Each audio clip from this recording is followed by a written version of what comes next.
Bonjour chers amis, bienvenue, vous qui êtes en 5e année primaire.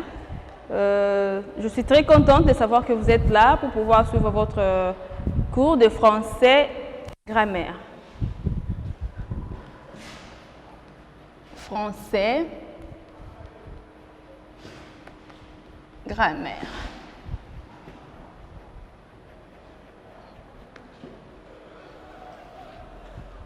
Chers amis, prenez vos cahiers de français et vos stylos. Installez-vous et suivez attentivement le cours. Dites-moi, qu'est-ce que nous avions étudié la fois dernière dans notre leçon de français grammaire? Nous avions étudié les noms, n'est-ce pas? Il y a combien de sortes de noms?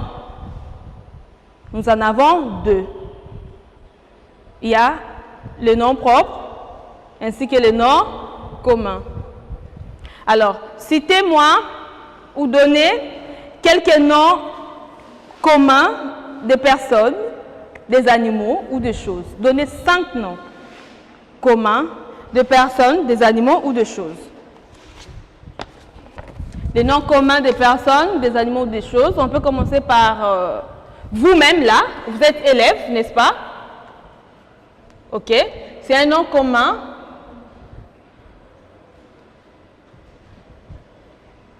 Ok. Élève. Moi, je suis qui? Enseignante. Ok, c'est également un nom commun. Il y a plusieurs enseignantes, hein? Nous avons également médecin. C'est un nom commun d'une personne. Nous avons femme, président,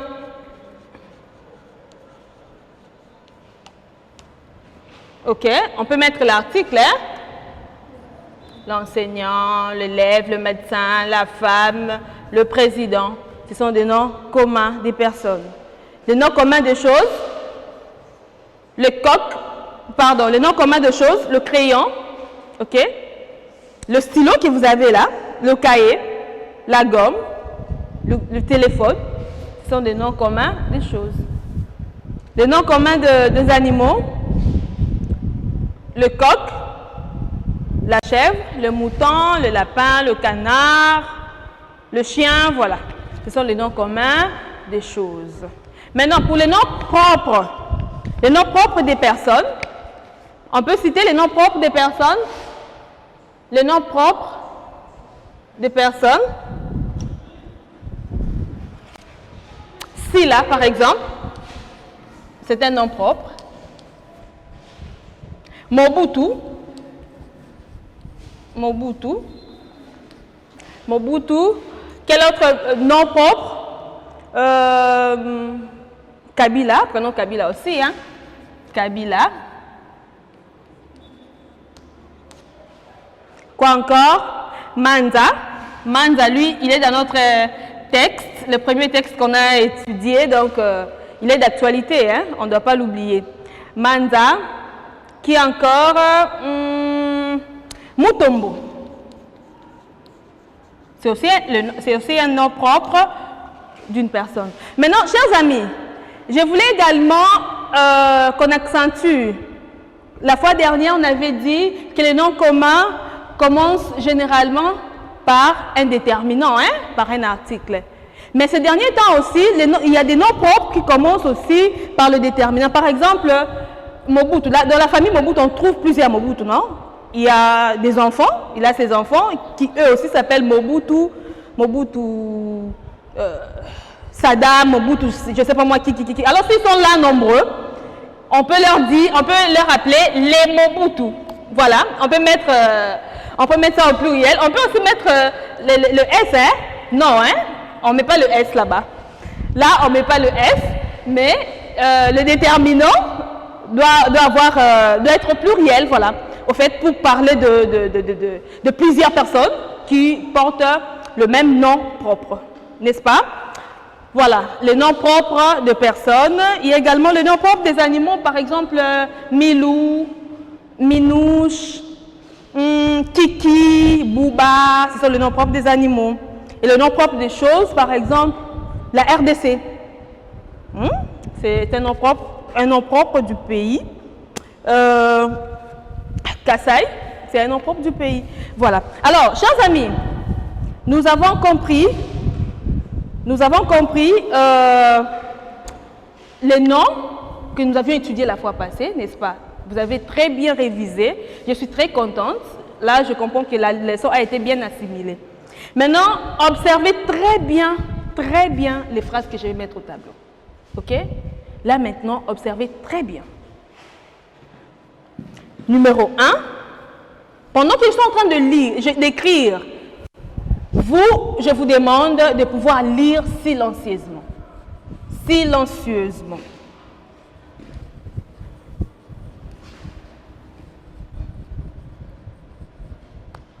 Voilà.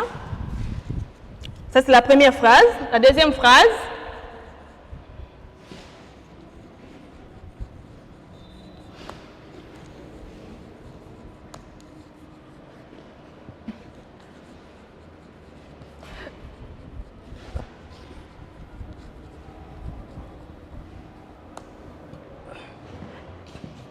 Lisez silencieusement les phrases que je suis en train d'écrire au tableau. Silencieusement. Et je suis sûre que pendant que vous êtes en train de lire, vous vous dites, mais madame, est-ce qu'elle est en train de bien écrire? N'est-ce pas? Vous vous dites, est-ce que madame a bien écrit? Observez très bien et lisez à voix basse. Voilà. J'ai 4 phrases au tableau. On peut lire. La première phrase. Palmier sans arbre. La deuxième phrase. Eau devient fraîche pendant la saison sèche. La troisième phrase. Maman va marcher. Et la dernière phrase. J'ai bu thé grand-mère.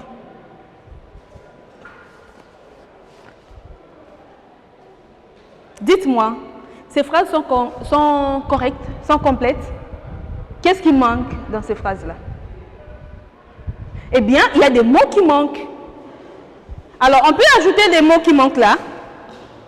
Dites-moi, quels sont les mots qui manquent qu'on peut ajouter? Le premier, on peut ajouter les, ok? Les palmiers sont des arbres. Là, la phrase est correcte maintenant, n'est-ce pas? La deuxième phrase.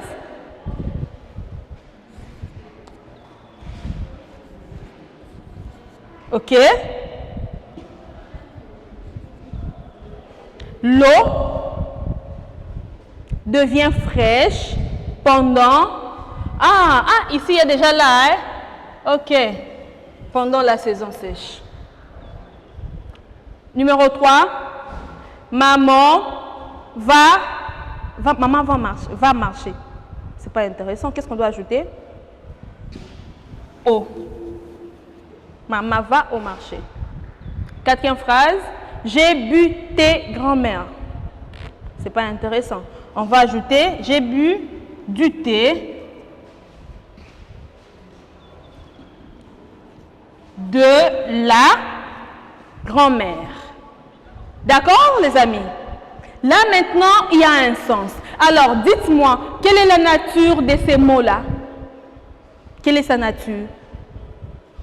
C'est un déterminant, n'est-ce pas? Ce sont des déterminants. Et c'est quoi? Quelle sorte de déterminants?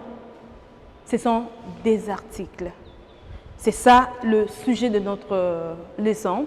Nous allons apprendre aujourd'hui l'article.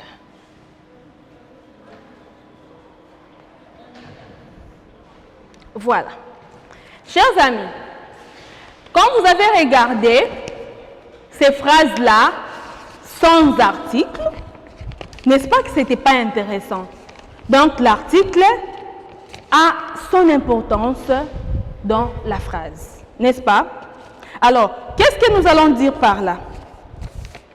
Nous allons devoir suivre un petit texte. J'aimerais bien écrire ça au tableau. Je vais écrire, hein? Je vais écrire ce petit texte. Ça va nous aider à pouvoir... ça va nous aider à pouvoir bien analyser notre leçon du jour. Je demande votre attention, s'il vous plaît.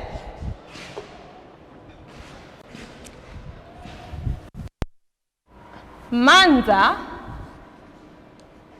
est d'actualité. Manza se souvient de l'événement. Manza se souvient de l'événement de la semaine dernière. De la semaine dernière.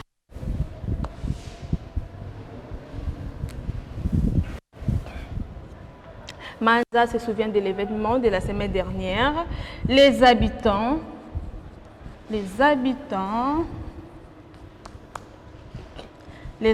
du village ont tué une panthère. Ont tué une panthère. Vous connaissez la panthère, n'est-ce pas? Ont tué une panthère. Que faisait cette panthère? La panthère, une panthère qui sémait la terreur. Voilà. Qui sémait la terreur. On peut s'arrêter là. Le texte est un peu long, mais c'est mieux qu'on s'arrête là. Vous pouvez lire ce texte? Manza se souvient de l'événement de la semaine dernière. Les habitants du village ont tué une panthère qui sémait la terreur. Alors, observez très bien les mots que je suis en train de souligner.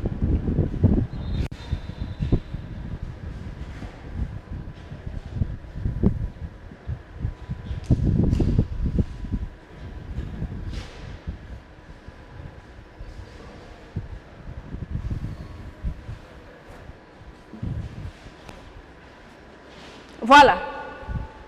Quels sont les mots que j'ai soulignés? Ce sont des articles. On peut énumérer ces articles-là. Nous avons de le, ok?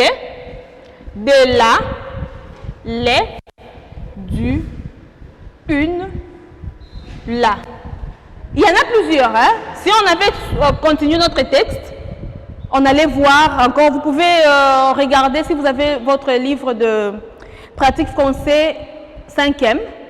À la page 3, ok, vous allez voir ces petits textes-là.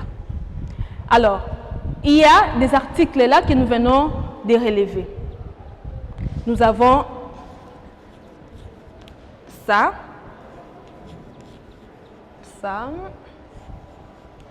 les, du, une, là. Voilà. Alors, ces articles, quand vous regardez, est-ce que ces articles sont les mêmes? Non, ces articles ne sont pas les mêmes. Il y a des articles qu'on va appeler articles définis. Il y a des articles indéfinis. Il y a également des articles partitifs. OK? Nous allons commencer d'abord par énumérer les articles définis qui se trouvent dans ces textes. Il n'y en a pas beaucoup non plus, hein? Il n'y en a pas beaucoup. Alors, parlons d'abord des articles définis. D'abord, commençons par définir. C'est quoi un article? Qu'est-ce qu'un article? Ces petits mots-là qu'on vient de souligner, on vient de relever dans ces textes. C'est quoi un article? Un article, c'est un petit mot qui se place devant le nom pour en indiquer le genre ou le nombre. OK? Un article, c'est un petit nom. Je peux effacer ça, hein, s'il vous plaît. On efface cette situation. Cette situation était juste là pour pouvoir nous aider à relever les articles. Alors, nous étions en train de dire que un article est un petit mot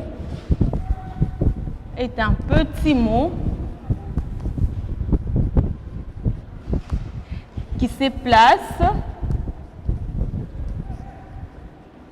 C'est un petit mot qui se place devant un nom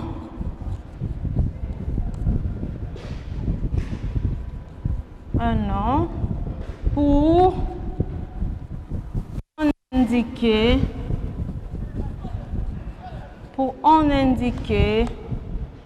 le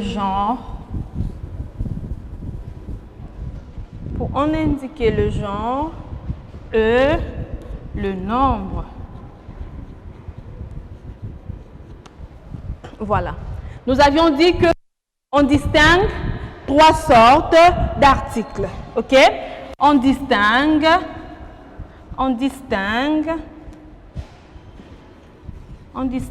3 sortes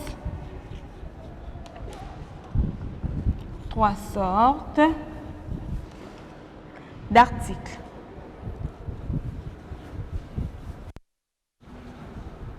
Voilà. On distingue 3 sortes d'articles. Le premier article, c'est l'article défini. L'article défini. L'article défini. Chers amis, l'article défini détermine ce qui est supposé connu ou bien mentionné dans le contexte. Ce qui est connu. Par exemple, la femme de mon frère. OK? La femme. Exemple.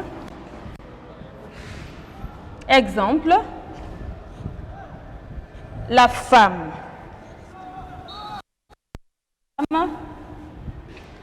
de mon frère. Donc là, ce n'est pas n'importe quelle femme, c'est la femme de mon frère. Donc, je suis en train de dire que l'article défini détermine quoi? Détermine ce qui est supposé, connu. Ce qui est supposé connu ou mentionné dans les contextes. Ou mentionné par le contexte. Voilà. Là, c'est l'article défini. Nous avons là, c'est un article défini. Nous avons également le, c'est un article défini, n'est-ce pas? Et puis, nous avons aussi L l'apostrophe. Là, c'est un article défini, mais LID. OK? C'est un article défini et l'idée. Pourquoi on dit LID? Parce que le L apostrophe, ça se place généralement devant un nom qui commence par une voyelle ou par un H muet. OK? Par exemple, l'ananas. L'ananas. OK? On ne va pas dire le ananas. Non, non. L'ananas. Ou bien l'homme. D'accord? Alors, ces 3 articles-là, ça détermine un nom au singulier. Mais lorsque c'est au pluriel, ce n'est plus là le ou l'apostrophe. Mais c'est maintenant les. Donc, c'est les au pluriel. OK? Au pluriel, c'est les. au pluriel. Là, il s'agit de l'article défini. Maintenant, le deuxième article, c'est l'article indéfini. L'article indéfini. Ce qui n'est pas encore connu. Ce qui n'est pas encore connu par le contexte. OK? Par exemple, on peut dire un. Par exemple, un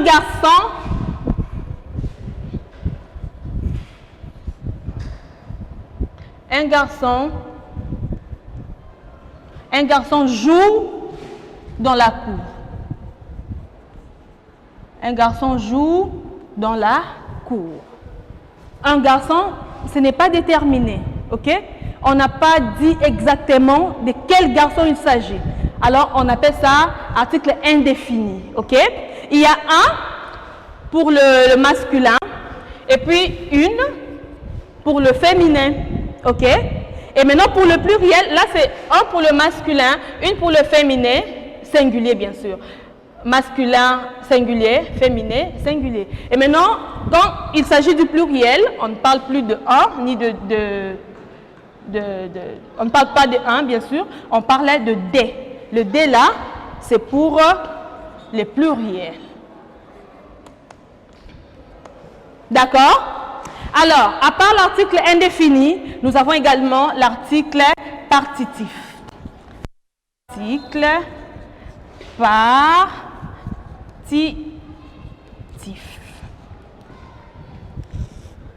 L'article partitif, je dois prendre une craie là. L'article partitif se place devant un nom qui est une chose qu'on ne peut pas compter, une partie d'un tout. Ok? L'article partitif se place devant un nom.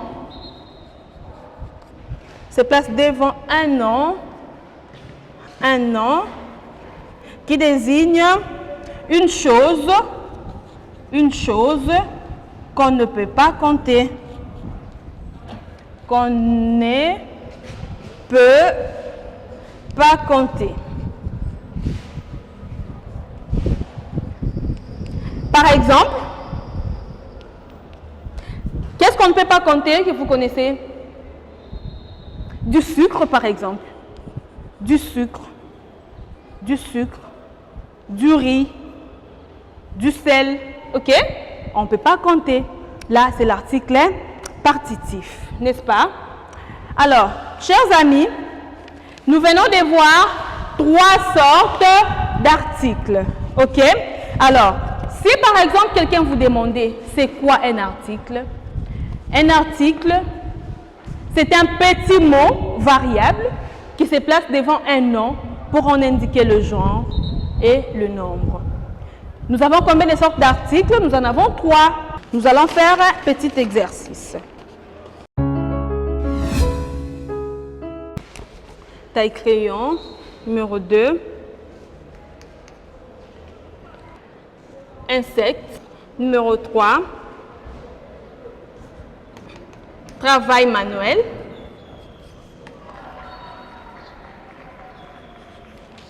Numéro 4.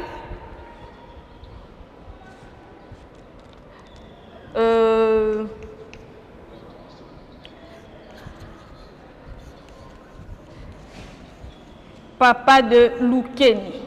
Alors, nous allons devoir placer des articles là-bas. Le numéro 1, taille crayon.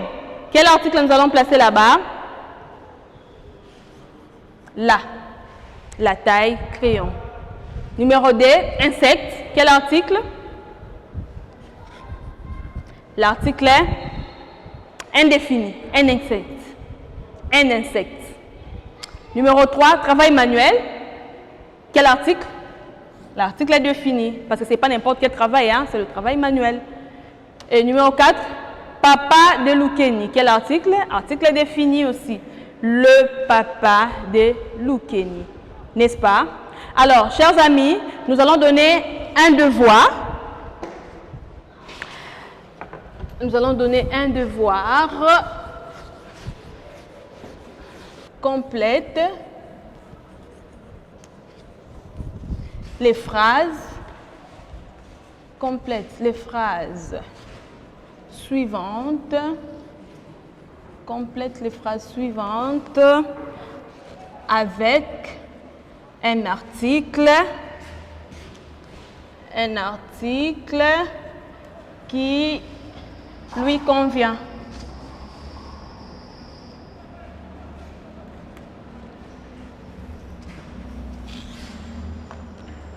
Numéro 1. Point, point, point. Bouchon. Bouteille. Sont en liège.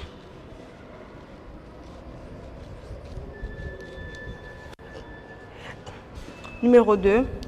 Point, point, point. Maison. Point, point, point. Abeille.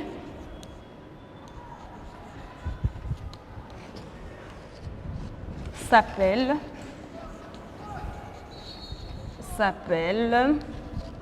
Point, point, point. Ruche.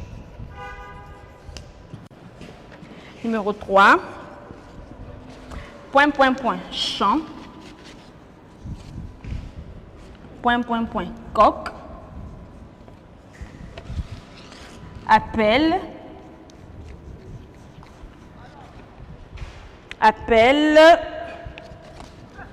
Travail. Appel travail. Point, point, point. Habitant.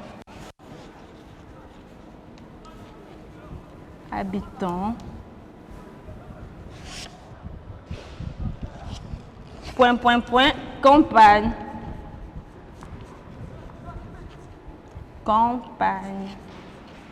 Voilà, ces 3 questions-là. Alors, vous allez travailler ces questions, vous allez compléter les articles qui manquent et puis vous allez m'envoyer vos réponses par mon numéro WhatsApp. Je vous remercie pour votre attention et nous allons nous voir très prochainement.